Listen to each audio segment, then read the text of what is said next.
Hello dear student, welcome. तो redemption of preference right, तो university का पेपर सॉल्व कर रहे हैं। तो क्वेश्चन नंबर 20 मार्क का सम आया था। तो ये इसका तुम लोग स्क्रीनशॉट भी लेके रख सकते हैं। आधा क्वेश्चन इधर है, आधा क्वेश्चन पीछे, ठीक है। तब इधर क्या बोला, कोंकण मिल लिमिटेड, उनके पास 1.5 लाख प्रेफरेंस शेयर्स था और एक शेयर 10 रुपये का था। शेयर आर रिडीमेबल, मतलब कंपनी इसको रिटर्न कर रही है, ओके। और कितना परसेंट प्रीमियम दे रही है, 10%। और इधर बोला कंपनी का बहुत पैसा है, किधर पैसा है, जनरल रिजर्व में। फिर इधर कंपनी ने बोला इक्विटी शेयर बेचा, क्या बेचा, प्रीमियम में बेचा है, पेज टर्न कर रहा हूँ, ठीक है। फिर इन्वेस्टमेंट बेचा है, क्या बेचा है, इन्वेस्टमेंट। और डिबेंचर्स भी बेचा है पार में। मैंने पूरा पेपर सॉल्व कर दिया, तुमको मिल जाएगा, ठीक है। शॉर्ट नोट भी एक्सप्लेन करा दिया है। अब ध्यान से सुनो। तो सबसे पहले रिडेम्पशन ऑफ प्रेफरेंस शेयर में फर्स्ट एंट्री क्या आएगी, प्रेफरेंस शेयर्स की एंट्री आएगी। तो हम लोग कैसे एंट्री लिखते, बोलो, याद है क्या? शाबाश, रिडेम्पशन ऑफ प्रेफरेंस शेयर, मतलब अपने पास प्रेफरेंस शेयर आ रहा है ना, इधर लिखेंगे redemption of preference shares account debit. फिर इस पर क्या देने का अपने को, प्रीमियम। तो इधर लिखेंगे premium on redemption of preference share, क्या लिखेंगे, प्रेफरेंस शेयर्स। किसको देने का था, प्रेफरेंस होल्डर, किसको देने का था। तो इधर लिखेंगे preference share holder account debit, है ना। ये बेसिक एंट्री होगा, राइट। और फिर सेकेंड एंट्री किसकी आएगी, इक्विटी, इन्वेस्टमेंट बेचेगा, इक्विटी बेचेंगे, डिबेंचर बेचेंगे, है ना। इधर आएगी CRR की एंट्री, किसकी आएगी, CRR, प्रीमियम पेमेंट, है ना। तो पेमेंट की एंट्री लिख देते, किसको पेमेंट करना है, इधर प्रेफरेंस शेयर होल्डर। जब इसको पे करेगा तो अपने पास से पैसा जाएगा, तो इसलिए टू बैंक। और पैसा किसको मिलने वाला है, प्रेफरेंस शेयर होल्डर, उसको अपन क्या कर देंगे, डेबिट कर देंगे, प्रेफरेंस होल्डर अकाउंट डेबिट। अभी मैंने अमाउंट, ओके। तो अभी क्वेश्चन फिर से पढ़ दें। तो कितना रुपए का प्रेफरेंस शेयर था, 1.5 लाख। इधर नाम डाल देंगे 12%, ओके। तो 1.5 लाख का प्रेफरेंस शेयर से उस पर प्रीमियम दे रहे, कितना परसेंट प्रीमियम दे रहे इधर, 10%। 12% नाम है, प्रीमियम मतलब रिटर्न कर रहे, 10% प्रीमियम है। तो 10% कितना आएगा, 15,000 आ जाएगा। तो टोटली कितना देने का है, 1,65,000। कितना देने का, 1,65,000, ठीक है। नहीं, थोड़ा मिस्टेक किया मैंने, 1.5 लाख शेयर है और एक शेयर कितने का है, 10 का। तो इधर अपन को ऐसा लिखना पड़ेगा, 1.5 लाख शेयर है, एक शेयर 10 का, मतलब ये 15 लाख का शेयर है, कितने का। और उस पर कंपनी कितना एक्स्ट्रा दे रही है, 10%, 1.5 लाख। तो अपने को कितना देने का, 15 लाख और 1.5 लाख, 16,50,000। कितना देने का, 16,50,000, ओके। इधर अमाउंट नहीं दिया था ना, इसको 10 से मल्टीप्लाई करके नॉमिनल वैल्यू मिला 15 लाख। तो अपने प्रेफरेंस शेयर्स का अमाउंट कितना देने का, nominal value preference share 15 lakh. इधर 15 लाख लिख दो, ये फॉर्मूला में अभी मैं आता हूँ, ठीक है।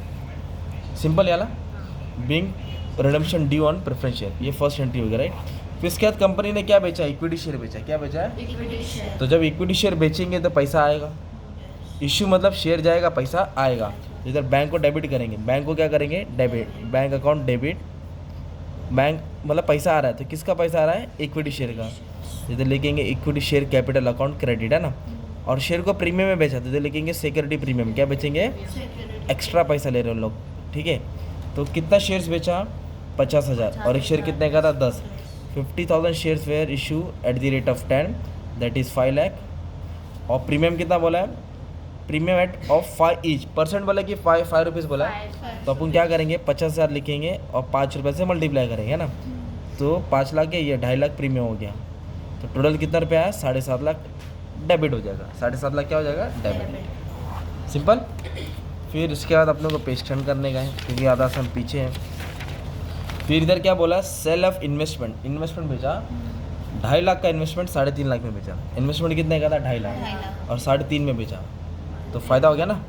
तो पहली बात तो पैसा आ रहा है अपने पास, बैंक को डेबिट करेंगे और इन्वेस्टमेंट को क्या करेंगे, क्रेडिट। इन्वेस्टमेंट को क्या करेंगे, क्योंकि फ़ायदा हो गया।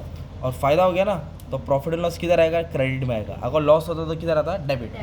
अगर लॉस होएगा तो डेबिट, फ़ायदा होएगा तो क्रेडिट, क्योंकि इन्वेस्टमेंट बेचते एक फ़ायदा हुआ। तो कितने का इन्वेस्टमेंट था मालूम, इधर इन्वेस्टमेंट था 2.5 लाख का, कॉस्टिंग 2,50,000, मतलब 2.5 लाख का था। और बेच के कितना है, 3.5 लाख, 3.5 लाख आया, मीन्स 1 लाख क्या हो गया, प्रॉफिट। तो प्रॉफिट किधर आएगा, क्रेडिट में, प्रॉफिट किधर आएगा, क्रेडिट। 2.5 लाख पे 3.5 लाख मिला, 1 लाख फायदा। Being investment sold on profit, being investment sold on profit, simple. फिर उसके बाद अपने को क्या क्या बेचा उन्होंने, और भी चीज़ बेचा, डिबेंचर बेचा, क्या बेचा, एट पार, क्या बोला एट। तो कितना डिबेंचर बेचा, 3,000 एट पार। तो डिबेंचर बेचा ना, तो कैसे एंट्री लिखी कि पैसा आ रहा है, bank account debit, to debenture account, क्या लिखेंगे टू डिबेंचर्स अकाउंट। क्या परसेंट डिबेंचर नाम है 10, इधर लिख दो 10%। कितना डिबेंचर बेचा 3000 ऑफ 100 ईच, तो 3000 डिबेंचर ऑफ 100 ईच, पार मतलब एक्स्ट्रा नहीं लिया, तो 3 लाख रुपए का डिबेंचर है, being debenture issue at par, being debenture issue at par. तो ये हो गया तुम्हारा बेसिक।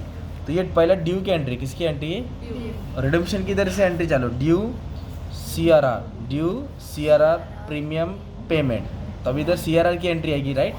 तो सी आर आर की एंट्री कैसे लिखेंगे, इधर लिखेंगे to capital redemption reserve, full form डाल देना आप लोग, कैपिटल रिडम्पशन रिजर्व।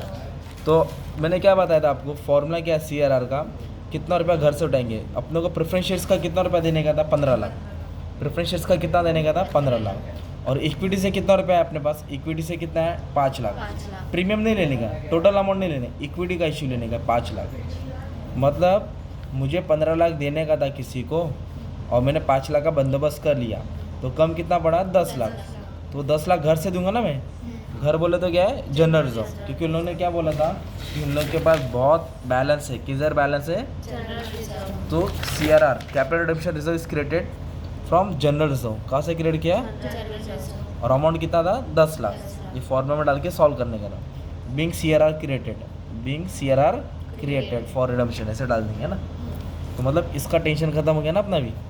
अभी प्रीमियम कितना देने का 1.5 लाख, तो ये डेबिट है क्या ये, तो किधर लिखेंगे इसको क्रेडिट में, इधर लिखेंगे premium on redemption of preference share, कितना प्रीमियम का अमाउंट देने का 1.5 लाख, कितना देना है 1.5 लाख, तो 1.5 लाख डेबिट करेंगे। तो इधर टेबल में ना सिक्योरिटी प्रीमियम नहीं दिए रहा है, मतलब प्रीमियम कहाँ से सेटल हो रहा है अभी भी जनरल रिजर्व, तो जनरल रिजर्व को क्या कर देंगे डेबिट कर देंगे, इस्लाम इधर लिखेंगे जनरल रिजर्व अकाउंट डेबिट, मतलब जनरल रिजर्व तो क्या किया हमने प्रीमियम सेटल कर दिया, प्रीमियम क्या कर दिया, ये भी टेंशन क्या हो गया खत्म। अभी पेमेंट करने का था, पेमेंट कितना करने का था 16,50,000, किसको करने का था, तो ये क्या है क्रेडिट है क्या ये, तो इसको डेबिट कर देंगे, 16,50,000 अकाउंट डेबिट, 16,50,000 क्रेडिट, एक डेबिट किया और एक credit. Preference holder to bank, being payment made to preference holder, payment क्या कर दिया हमने, कर दिया ना, तो ये पेमेंट की एंट्री, ये किसकी एंट्री हो गई अपनी पेमेंट की एंट्री है ना, प्रेफरेंस होल्डर टू बैंक। तो ये जो एंट्री लिखा ना पहले आपको कॉपी करके लिख लो, एक बार देख लो, फिर 2 बार सम सॉल्व करो, तभी तुमको याद होगा जिसको एंट्री नहीं समझा। और क्या बोला था इधर देखो, शो जनरल एंट्रीज, मतलब इतना सा सम नकली वाला सम 20 मार्क के लिए आया था यूनिवर्सिटी वाले को, ठीक है, ये देखो कोड भी दिया है तुम्हारा बुक का सब है ना, ये सम तुम्हारा प्रैक्टिस रहेगा, इस तुम लोग सॉल्व कर सकते हैं। इसमें ना इन्वेस्टमेंट नहीं बेचा, क्या नहीं बेचा है, तो 6 ही एंट्री आएगी, कितनी एंट्री आएगी 6, सॉरी 6 नहीं, हाँ 6 ही एंट्री आएगी, तो डिबेंचर के इन्वेस्टमेंट नहीं दिया है, तो ये भी सम 20 मार्क के लिए आ चुका ना यार, ये भी तुम्हारा प्रैक्टिस के लिए हो जाएगा, अच्छे से प्रैक्टिस कर लो, सॉल्व कर लो, ठीक है। Thank you very much and all the best for your exam.